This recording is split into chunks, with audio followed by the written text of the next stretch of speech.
It's 3:43 a.m. You jolt awake to a low, droning siren echoing in the distance. Not the usual ambulance or fire truck, but something deeper, mechanical, unnatural. It cuts through the silence of the night like a warning from another world. Your phone is buzzing on the nightstand, vibrating so hard it nearly falls off. You reach for it with trembling fingers, the glow of the screen lighting up the dark room. The message is short, but the impact is immediate. Emergency alert. National Defense Readiness Condition Level 1. Seek immediate shelter. You stare at it, trying to process. DEFCON 1. That's the highest level, maximum readiness. War is not just possible, it's happening. Your stomach drops. You sit frozen in your bed as the sirens continue outside. A second alert pops up. Multiple ICBM launches detected. Take cover now. For a moment, everything goes silent. Your thoughts, your breath, even time itself. Then it hits you. This isn't a drill.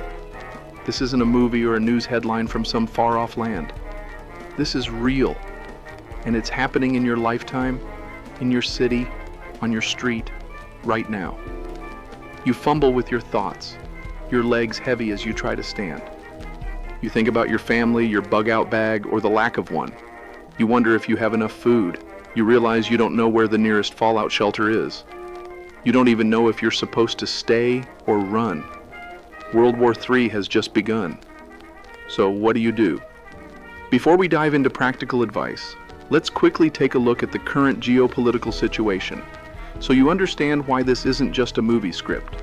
Because while it might feel distant or hypothetical, the truth is, we are closer to a global conflict today than we've been in generations. Let's start with Russia. The war in Ukraine has dragged on far longer than most expected. What began as a regional invasion has evolved into a brutal war of attrition, with Western nations pouring in support, and Moscow responding with increasingly aggressive rhetoric. But it's not just about Ukraine anymore. NATO nations near the Russian border have reported a rise in airspace violations, cyber intrusions, and covert destabilization attempts. Some analysts believe Russia is actively probing for weaknesses and preparing its people psychologically and materially for a long-term confrontation with the West. Meanwhile, China continues to ramp up pressure in the South China Sea and around Taiwan. Military flyovers, naval exercises, and cyber warfare drills have become a near daily occurrence. U.S. forces are heavily deployed across the Pacific, from Japan to Guam to the Philippines, and the Pentagon has warned of a decade of danger as China accelerates its military ambitions. One spark, one miscalculation, could ignite a regional war with global consequences. Then there's Iran. After years of covert operations and proxy conflicts, Tehran and Tel Aviv now stand on the edge of direct war. Israeli airstrikes on Iranian targets have escalated, and Iran's missile and drone arsenal continues to grow. Add in the United States' historical alliances and troop presence in the region, and you've got a powder keg waiting for a match. North Korea is also back in the headlines, launching more missile tests than ever before, including some with intercontinental range capable of reaching the West Coast. Pyongyang's rhetoric is once again hostile, and their weapons are no longer theoretical. And while all this unfolds, America is facing a silent but dangerous wave of cyber attacks, targeting power grids, hospitals, transportation systems, and financial institutions. These aren't just random hackers.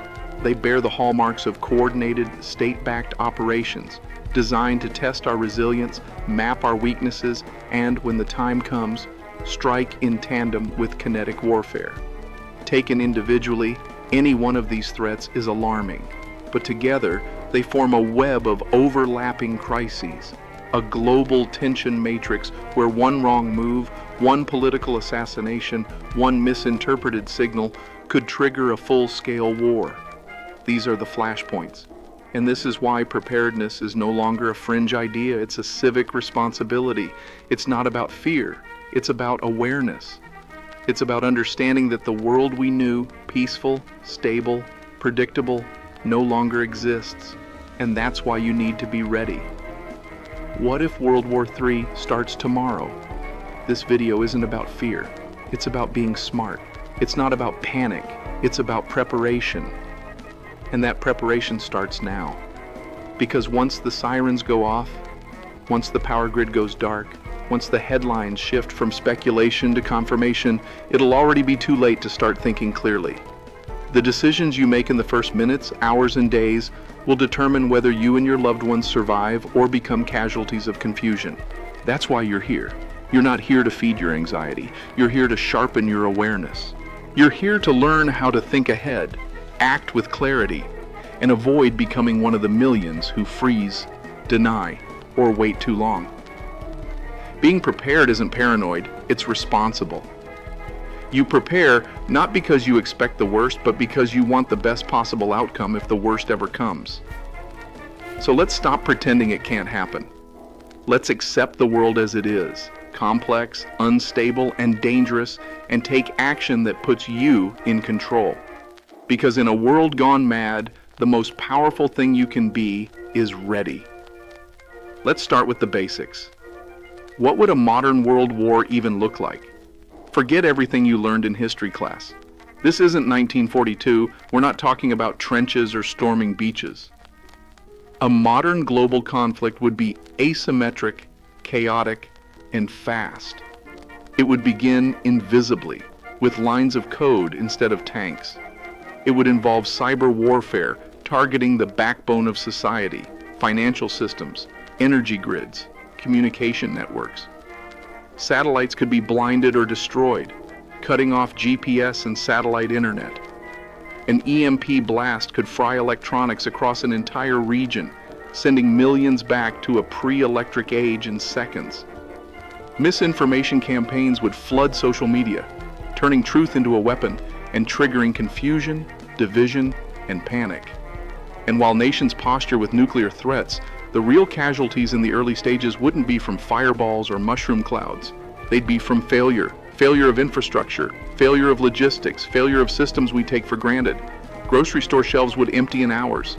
Gas stations would run dry. Hospitals would be overwhelmed or offline.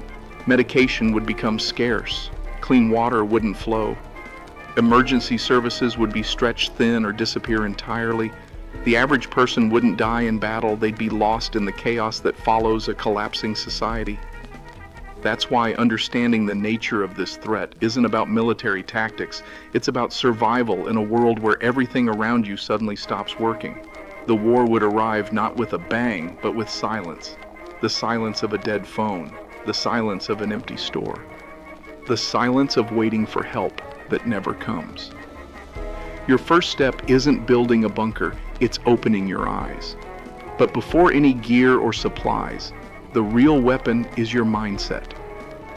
In every major disaster, the people who survive are not always the strongest or best equipped. They're the ones who stay calm and act with clarity. Panic kills.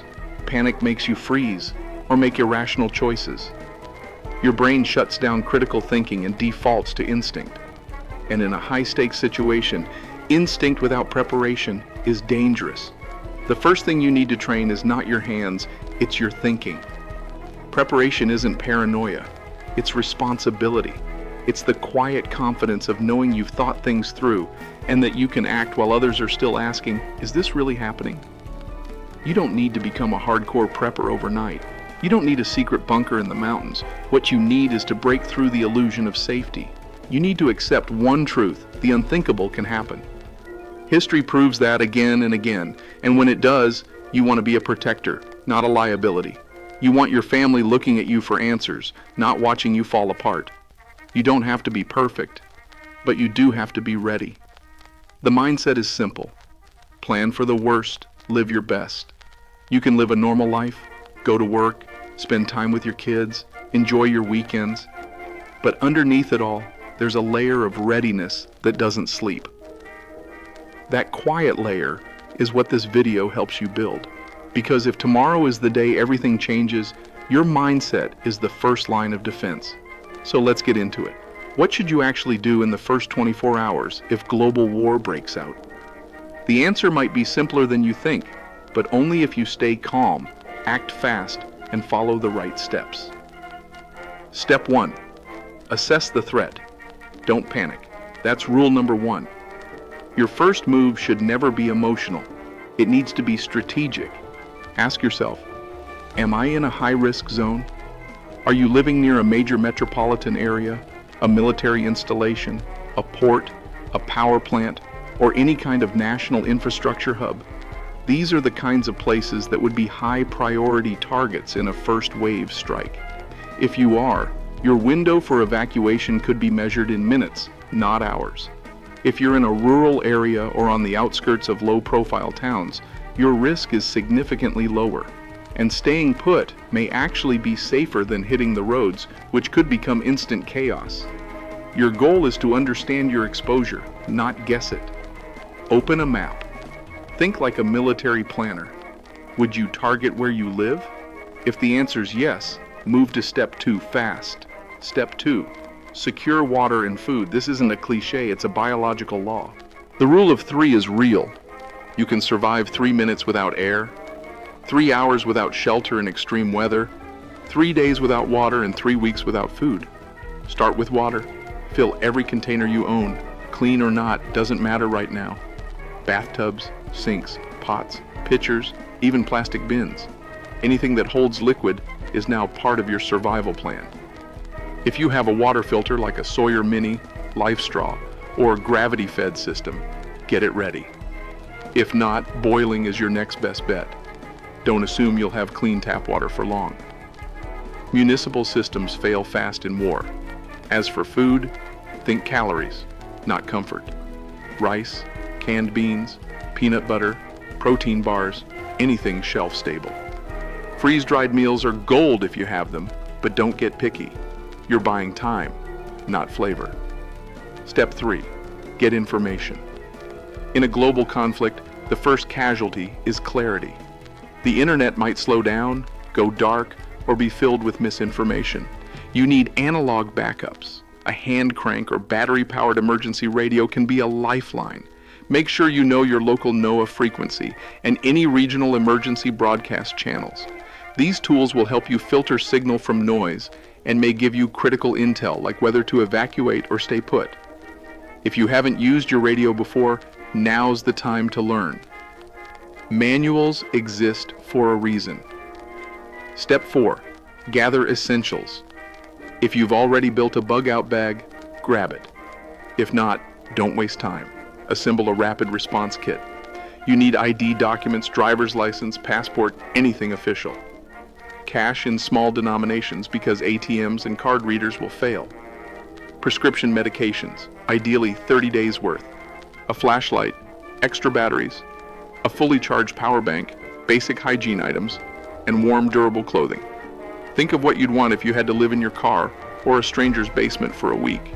That's your baseline. This isn't about comfort, it's about continuity. Step 5.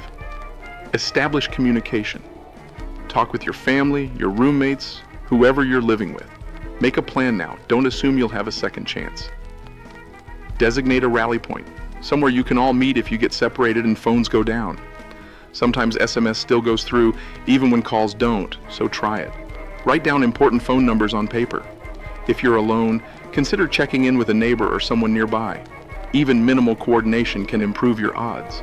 Shortwave radios, GMRS, or even a basic whistle could save your life in the right moment. Don't underestimate the power of simple tools. Remember this: the first 24 hours of global war aren't about fighting, fleeing, or freaking out. They're about stability. Your job isn't to be a hero, it's to be invisible, informed, and as immovable as possible until you know what's really happening. In this kind of crisis, impulsive decisions get people killed. Calculated ones keep people alive. Take a breath, then take action. You've got 24 hours to shape your odds. Make every move count. Just as critical as knowing what to do is knowing what not to do. The wrong move, even with the right intentions, can cost you everything. Let's start with the obvious mistake. Don't run to the grocery store in a panic. It's instinctual, you feel the fear, you think of food, and you bolt to the nearest supermarket. But by the time you're thinking it, so is everyone else. The shelves will already be empty, the lines chaotic in the parking lot, a high-risk zone. Fights break out. People panic. Desperation sets in fast. You're not buying safety. You're stepping into a potential mob. If you don't already have what you need, prioritize water and security at home. Scavenging comes later, if it comes at all. Second, don't rely on your phone or social media for information. When a major crisis hits, the online space becomes a digital war zone of rumors, fear, and bad intel. Fake news will outpace the facts. Even official accounts can be compromised or go silent. Algorithms don't care about truth. They care about engagement. That means fear, not facts. Your priority is clean, confirmed information from reliable sources. Battery-powered radios, government broadcasts, ham operators, keep it old school. Third, don't talk about your preps. This one's huge. If people know you have food, water, power, or a plan, they'll remember it when their own supplies run out. Don't post photos of your gear. Don't tell neighbors how ready you are. And absolutely don't announce where you're bugging out to. In a crisis, good people become desperate, and desperate people are dangerous. Your best defense is silence. Blend in, stay calm, be invisible. Finally, don't wait to be rescued. This is a hard truth for a lot of people to accept, but in a true national emergency, help may not be coming. Emergency services will be overwhelmed. Response times will vanish. Hospitals will be full or shut down. Police will triage calls, not answer them. If you're waiting for someone in uniform to knock on your door and walk you to safety, you're already behind. In global war, self-reliance isn't selfish, it's survival. Your mindset needs to shift from dependency to decisiveness. You are your own first responder.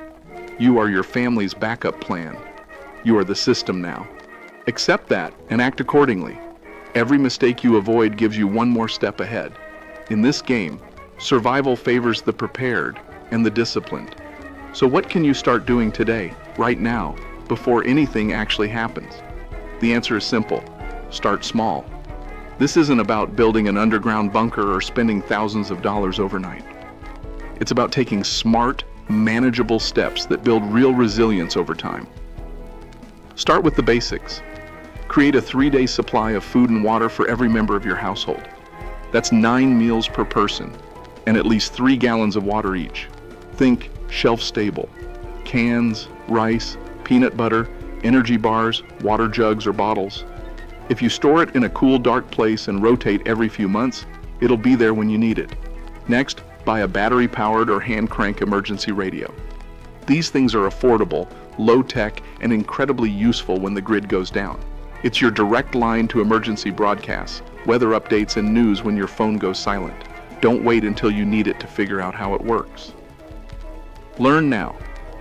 Then write down important phone numbers on paper. Yes, old school. Your phone isn't guaranteed to be there when it matters. Power banks die. Screens break. And in an actual emergency, you might only have seconds to reach someone. Keep that list somewhere obvious. Wallet, glove box, go bag. Speaking of which, build a go bag. Nothing fancy, no need for military gear or custom packs. Just gather the essentials you'd need to live 72 hours away from home. Think clothing, meds, documents, flashlight, batteries, food, water, cash, hygiene, and a multi-tool. If you take it on a last-minute road trip to nowhere, it belongs in that bag. And don't forget your car. Keep your gas tank at least half full at all times. It's a simple rule that could mean the difference between getting out and getting stuck. Gas stations are one of the first things to go down in any panic event. Don't let your mobility depend on last-minute luck. Finally, talk to your loved ones. Have the conversation, not in fear, but with clarity. Set up a just-in-case plan. Where would you meet if you were separated? Who would you call if cell service was spotty? Even a basic plan puts you miles ahead of most. It's not about scaring people. It's about making sure no one freezes when every second counts. And here's the real takeaway. If you take just one action a week, you're already ahead of 90% of the population. Most people wait until it's too late. You don't have to. Preparedness isn't about paranoia. It's about peace of mind. Knowing you've got what you need, knowing you can stay calm under pressure, that's not fear. That's freedom. And it starts with the steps you take today. If you found this video helpful so far, take a second to hit the like button and subscribe to the channel. It helps more than you know, and it makes sure you don't miss what's coming next. This is just the beginning. In the rest of this series, we're going to break down exactly how to build a real emergency plan that works in the real world. We'll show you what gear is actually worth your money, not just hype, but tested, practical tools. And we'll dive deep into how to mentally and physically prepare for the kind of crises no one wants to face, but everyone should be ready for. This channel isn't about panic. It's not about fear. It's about facts, strategy, confidence, preparedness. You don't need to be perfect. You just need to be ready. So stick with us. You've already taken the first step. Because at the end of the day, preparedness isn't fear. It's freedom. It's knowing that you have the power to act instead of freeze, that you can protect your family, that you don't need to rely on broken systems. Preparedness means taking control of the only thing you can, yourself. And that starts now, because at the end of the day, preparedness isn't fear, it's freedom. It's the quiet confidence of knowing that when the world goes sideways, you won't. It's knowing that you can act instead of freeze, that you can protect your family when it matters most, that you're not waiting on someone else to save you, not the government, not the news, not the system. Because systems fail, panic spreads, but prepared people move. Preparedness means taking control of the one thing you truly own, yourself, your mindset, your decisions, your readiness. And that doesn't start when the sirens go off. It starts now, quietly, intentionally, one choice at a time. This isn't about living in fear of tomorrow, it's about having peace of mind today. And if you're ready to keep building that mindset, you're in the right place.